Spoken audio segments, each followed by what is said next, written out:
मैं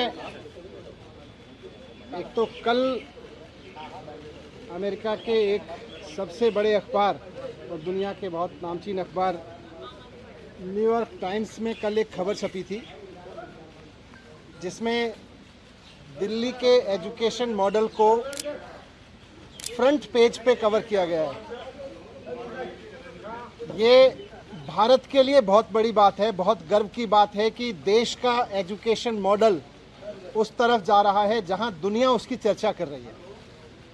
भारत के education model में दुनिया को कुछ ऐसा दिखाई दे रहा है, दुनिया के सबसे बड़े अखबारों को ऐसा दिखाई दे रहा है ताकि वो दुनिया को प्रेरित कर सकें, उससे दुनिया को बता सकें। ये हमारे लिए गर्व की बात है। अभी मैं ये देख रहा था कि इसी न्यूयॉर्क टाइम्स के फ्रंट पेज पे करीब 1.5 साल पहले ये तस्वीर छपी थी, आपने भी देखा होगा, जिसमें कोविड के दौरान नदी के किनारे जलती हुई लाखों लाशों की तस्वीरें छपी थीं। कोविड के दौरान लाखों लाशें मां गंगा के किनारे पर किस तरह से गैर इंसानियत से जलाई गई थी, उसकी तस्वीर, उसकी खबर न्यूयॉर्क टाइम्स में छपी थी 1.5 साल पहले। जब ये खबर हमने देखी थी और देश के लोगों ने देखी थी तो एक भारतीय के नाते थोड़ा अपने आप पे शर्म आई थी, अपनी गवर्नेंस पे शर्म आई थी, अपने मॉडल पे शर्म आई थी। दुनिया में कोविड हैंडल हो रहा था लेकिन हम ऐसे हैंडल कर रहे थे, इस पर शर्म आई थी कि भारत में कोविड ऐसे हैंडल हो रहा है।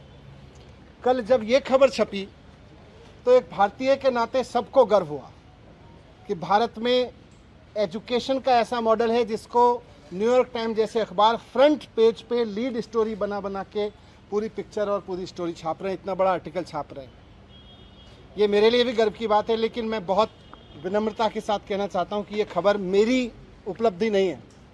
ये खबर मेरी वजह से नहीं छपी कि मैंने कुछ ऐसा कर दिया जिसकी तारीफ हो रही है। ये एक्चुअली दिल्ली के टीचर्स की तारीफ है। तो आज जब न्यूयॉर्क टाइम्स के फ्रंट पेज पे दिल्ली के टीचर्स का काम छप रहा है और सारी दुनिया उनकी तारीफ कर रही है, तो मैं दिल्ली के टीचर्स को बहुत बहुत बधाई देना चाहता हूँ। मैं उनको कहना चाहता हूँ कि इसी तरह से लगे रहिए। लाखों करोड़ों बच्चे, आने वाली पीढ़ियाँ इस बात को याद रखेंगी कि दिल्ली के टीचर्स ने और दिल्ली के बच्चों ने इतनी मेहनत की कि उनका काम दुनिया में, सारी दुनिया के सर चढ़ के बोला, सारी दुनिया में भारत की तारीफ का कारण बना। ये हम सब के लिए और ख़ासतौर से हमारे टीचर्स के लिए गर्व की बात है। कल मेरे घर सीबीआई के ऑफिसर्स आए थे और दिल्ली सचिवालय में मेरे जो एजुकेशन मिनिस्टर का, डिप्टी सीएम का ऑफिस है, वहाँ पर भी उन्होंने रेड की थी। सारे ऑफिसर्स दोनों जगह बहुत अच्छे लोग थे, बहुत अच्छे से सबने बहुत व्यवहार किया। उनको ऊपर से ऑर्डर्स हैं, उसकी तामील उनको करनी है। जो भी उनसे सही गलत कराया जा रहा है वो ऊपर के ऑर्डर से कराया जा रहा है। लेकिन मैं व्यक्तिगत रूप से खुद और अपने परिवार की तरफ से उन तमाम सीबीआई ऑफिसर्स का बहुत धन्यवाद करना चाहता हूं जिन्होंने कल बहुत अच्छे से मेरे परिवार के साथ व्यवहार करते हुए मेरे घर को सर्च किया। और मुझे व्यक्तिगत रूप से उनसे मिलके अच्छा लगा। सीबीआई कोई अपने घर पे नहीं चाहता है, लेकिन अच्छे लोग थे, अच्छा लगा।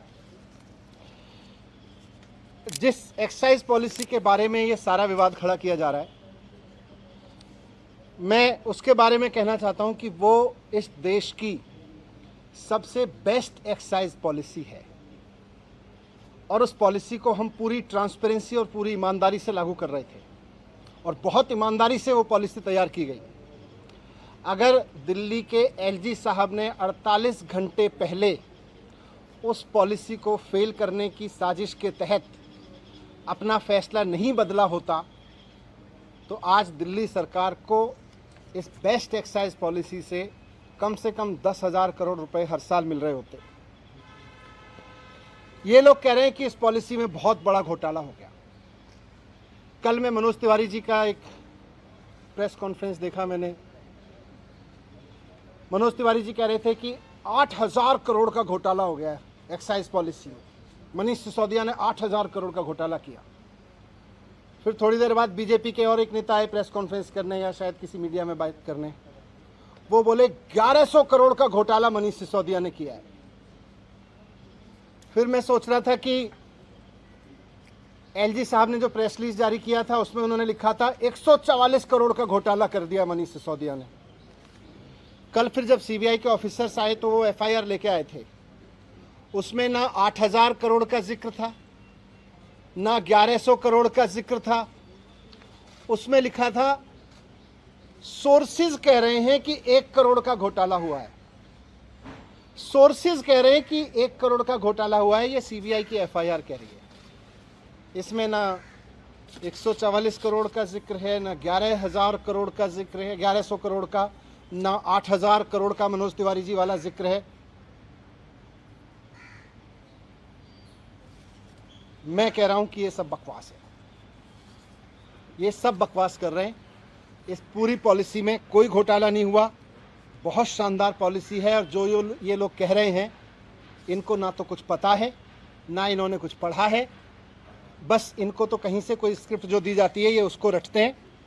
मैं आज आपको बताता हूं कि इस पूरे शोर शराबे के पीछे असली कहानी क्या है, इसका सच क्या है। सच ये है कि मुद्दा शराब का घोटाला है ही नहीं। इनको शराब के किसी घोटाले की चिंता नहीं है, इनको घोटाले की चिंता नहीं है। अगर इनको शराब के घोटाले की चिंता होती तो गुजरात में हर साल 10,000 करोड़ रुपए की एक्साइज चोरी होती है। अगर शराब की एक्साइज की चोरी की अगर चिंता इनको होती, एक्साइज के घोटाले की इनको चिंता होती, तो आज ये सीबीआई का पूरा हेडक्वार्टर गुजरात में शिफ्ट करा देते 10,000 करोड़ का घोटाला रोकने के लिए। और यही लोग करवा रहे हैं, जो लोग सीबीआई को इंस्ट्रक्शंस दे रहे हैं ना, यही लोग गुजरात में 10,000 करोड़ रुपए की एक्साइज की चोरी कर रहे हैं। लेकिन इनको घोटाले की चिंता नहीं है, शराब की एक्साइज की पॉलिसी में हो रही चोरी की किसी की चिंता नहीं है, क्योंकि गुजरात में 10,000 करोड़ की चोरी हो रही है। वहां सीबीआई नहीं भेजते। अगर घोटाले की चिंता होती तो ईडी का दफ्तर वहां खुल जाता, ईडी का पूरा हेडक्वार्टर वहां शिफ्ट हो जाता। वहां नहीं हो रही कोई धरपकड़। इसलिए मुद्दा तो करप्शन है ही नहीं, मुद्दा तो शराब का घोटाला है ही नहीं, मुद्दा तो घोटाला है ही नहीं।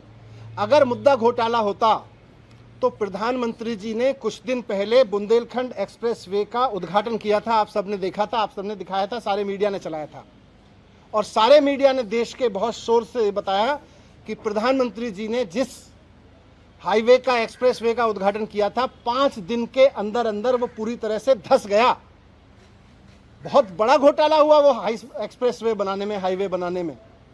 अगर मुद्दा करप्शन होता तो आज सीबीआई और ईडी प्रधानमंत्री द्वारा उद्घाटित किए गए उस महामार्ग के घोटालेबाजों को पकड़ रही होती, उनके घर रेड कर रही होती, जिन्होंने इतना बड़ा घोटाला कर दिया कि प्रधानमंत्री जी ने जिस एक्सप्रेसवे का उद्घाटन किया 5 दिन में धंस गया।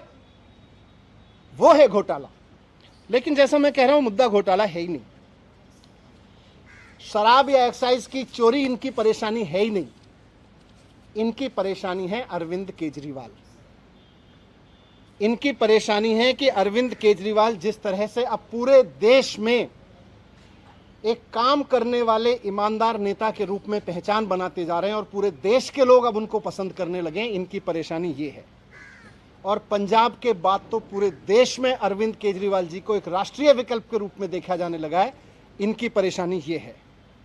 ये जो पूरी कार्रवाई मेरे खिलाफ हो रही है, ये जो पूरी कार्रवाई मेरे दफ्तर में हो रही है, मेरे घर में रेड डाली जा रही है, ये हो ही इसलिए रही है कि अरविंद केजरीवाल जी को रोकना चाहते हैं। ये अरविंद केजरीवाल जी को रोकने की जो साजिश रची जा रही है उसी स्क्रिप्ट का हिस्सा है। आप सब जानते हैं, देश जानता है कि अरविंद केजरीवाल जी की सबसे बड़ी ताकत है कि वो एक बहुत कट्टर ईमानदार नेता है। अरविंद केजरीवाल जी की दूसरी सबसे बड़ी ताकत है कि उनको काम करना और काम करवाना आता है। उनको दिल्ली का एजुकेशन ठीक करके उन्होंने दिखा दिया कि एजुकेशन कैसे ठीक होता है। उन्होंने हेल्थ ठीक करके दिखा दिया कि हेल्थ सिस्टम कैसे ठीक होता है। आज दुनिया भर में मैंने दिखाया आपको, आज अरविंद केजरीवाल जी की वजह से दुनिया भर में भारत का नाम रोशन हो रहा है। इसलिए आज ये इत्तेफाक नहीं है कि हेल्थ और एजुकेशन पर दुनिया भर में भारत का नाम रोशन करने वाले अरविंद केजरीवाल जी के हेल्थ मिनिस्टर के यहाँ छापे डाले जा रहे हैं, उनको जेल में डाला जा रहा है। उनके एजुकेशन मिनिस्टर के यहाँ छापे डाले जा रहे हैं, उनको जेल, मुझे जेल में डालने की तैयारी की जा रही है। मेरी गलती ये थोड़ी ना है, वो भी जानते हैं कि कोई भ्रष्टाचार नहीं हुआ। इनको पता है कि कोई भ्रष्टाचार नहीं हुआ, इसीलिए उलझुल बके जाते हैं। इनको, मैंने भ्रष्टाचार नहीं किया, मैंने सिर्फ इतना किया है कि अरविंद केजरीवाल जी का एजुकेशन मिनिस्टर हूं मैं, इसलिए ये कर रहे हैं, इसलिए ये साजिश रची जा रही है। इन्होंने पहले अरविंद केजरीवाल जी के हेल्थ मिनिस्टर को गिरफ्तार किया, फिर कल मेरे यहां रेड डाल दी, अब 2-4 दिन में मुझको भी गिरफ्तार कर लेंगे। तो हेल्थ और एजुकेशन मॉडल जो है अरविंद केजरीवाल जी का, इनका मकसद है कि उसको रोका जाए। मैं कहना चाहता हूं कि देश के प्रधानमंत्री नरेंद्र मोदी जी को पूरे देश ने इतना बड़ा जनमत दिया है, ये शोभा नहीं देता प्रधानमंत्री जी को, नरेंद्र मोदी जी को ये शोभा नहीं देता कि वो इस तरह की छोटी छोटी सोच रखते हैं कि कोई आदमी काम करे तो उसके हेल्थ के काम को रोक लो, एजुकेशन मिनिस्टर को जेल में डालो, हेल्थ मिनिस्टर को जेल में डालो, क्योंकि वो अच्छा काम कर रहे हैं, क्योंकि सारी दुनिया में तारीफ हो रही है। अरविंद केजरीवाल जी में और नरेंद्र मोदी जी में मैं आज रखना चाहता हूं आपके सामने कि अरविंद केजरीवाल जी और नरेंद्र मोदी जी में यही फर्क है। केजरीवाल जी को अगर कोई अच्छा काम करते हुए दिखता है तो केजरीवाल जी उसकी प्रशंसा करते हैं, उससे प्रेरणा लेते हैं, उसकी तारीफ करके उसका हौसला बढ़ाते हैं और खुद उससे सीख के खुद करना चाहते हैं। मोदी जी का रुख यह है कि उनको अगर कोई अच्छा काम करता हुआ दिखता है तो वो उसके काम को रोकना चाहते हैं, उसके काम को साजिश के तहत रोक रोक के उसके लोगों को और उसको सीबीआई और ईडी का डर दिखा दिखा के उसको रोकना चाहते हैं। 2 दिन पहले अरविंद केजरीवाल जी ने make in India campaign launch किया। देश को नंबर 1 बनाना है, शिक्षा के जरिए, स्वास्थ्य के जरिए, रोजगार के जरिए। इस पे तो सारे देश को गर्व है, इस पे मोदी जी को भी गर्व होना चाहिए कि हमारे देश का एक मुख्यमंत्री make India number 1 campaign launch कर रहे हैं, हेल्थ और एजुकेशन के जरिए एक देश का विकास करने का विजन लेके चल रहे हैं।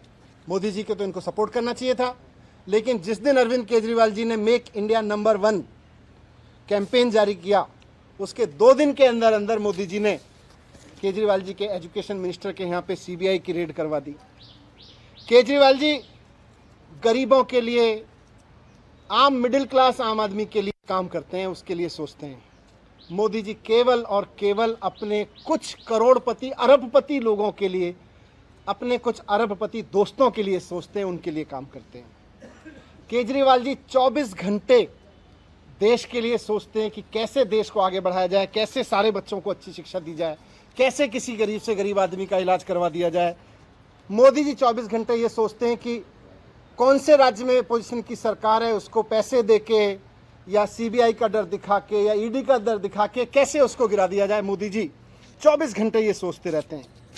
जिस तरह से इन्होंने पिछले दिनों में पैसे के दम पे, ईडी के दम पे, सीबीआई के दम पे कई सरकारें गिराई हैं, आप सबने भी रिपोर्ट किया है। महाराष्ट्र में, गोवा में, तमाम बिहार में भी किया था इन्होंने, कर्नाटक में किया, मध्य प्रदेश में किया।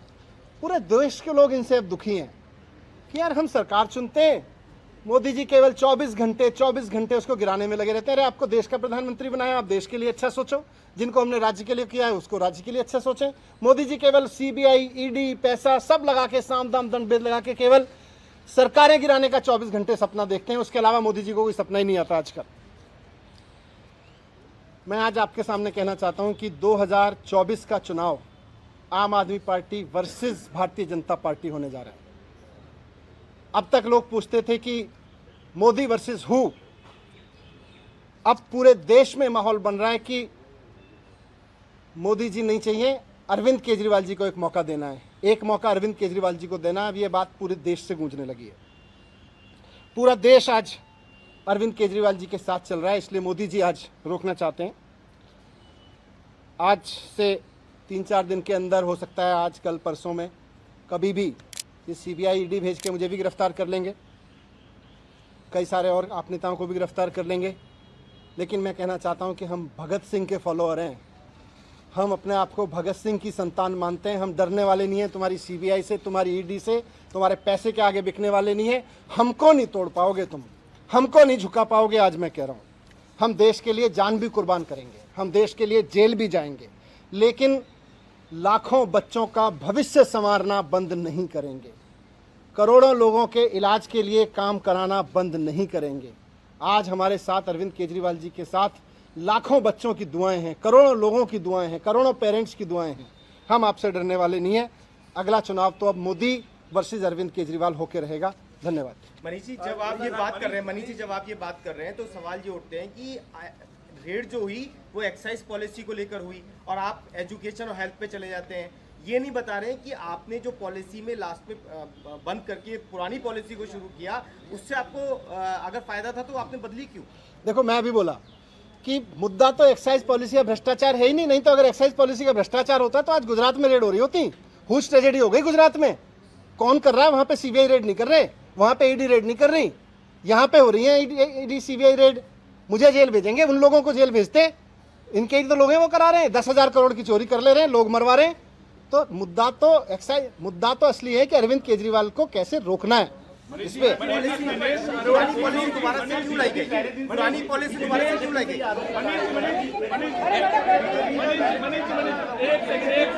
बीजेपी पहले दिन से ये आरोप लगा रही है कि 144 करोड़ रुपए जो हैं धारकों के रिफंड किए गए और ये चीफ सेक्रेटरी की रिपोर्ट में भी ये वाली बात है जिसके मैं ये कह रहा हूँ, ये सीबीआई की एफआईआर है। इसमें मनोज तिवारी के 8,000 करोड़ का घोटाला कहाँ है? इसमें बीजेपी के नेताओं के 1100 करोड़ वाला घोटाला कहाँ है जो कह रहे हैं? इसमें वो 140 करोड़ का घोटाला कहाँ है? बताएं। इसमें लिखा है कि सोर्सेज कह रहे हैं कि 1 करोड़ का घोटाला हुआ है। सीबीआई की एफआईआर में ये कहा है कि पब्लिक सर्वेंट ने इनके पॉलिसी को बनाते हैं अंडू फेवर जो है मिडलमैन उनको, इसमें समीर महेंद्रू है, उसने जो एक पैसा ट्रांसफर किया 1 करोड़ रुपए, वो दिनेश अरोड़ा की आम आदमी पार्टी के लीडर का बड़ा करीबी है। सर, क्या संबंध है? अरोड़ा को जानते हैं? क्या ये क्या है? मैं तो कह रहा हूं, अगर मुद्दा घोटाला होता तो आज सीबीआई बड़े बड़े जो किंग पिंस 10,000 करोड़ का घोटाला कर रहे हैं उनके यहाँ बैठे होते। मेरे यहाँ किसी के यहाँ बैठे हैं, उनको भी पता है कि घोटाला नहीं है, बैठे हैं, ठीक है। Thank you.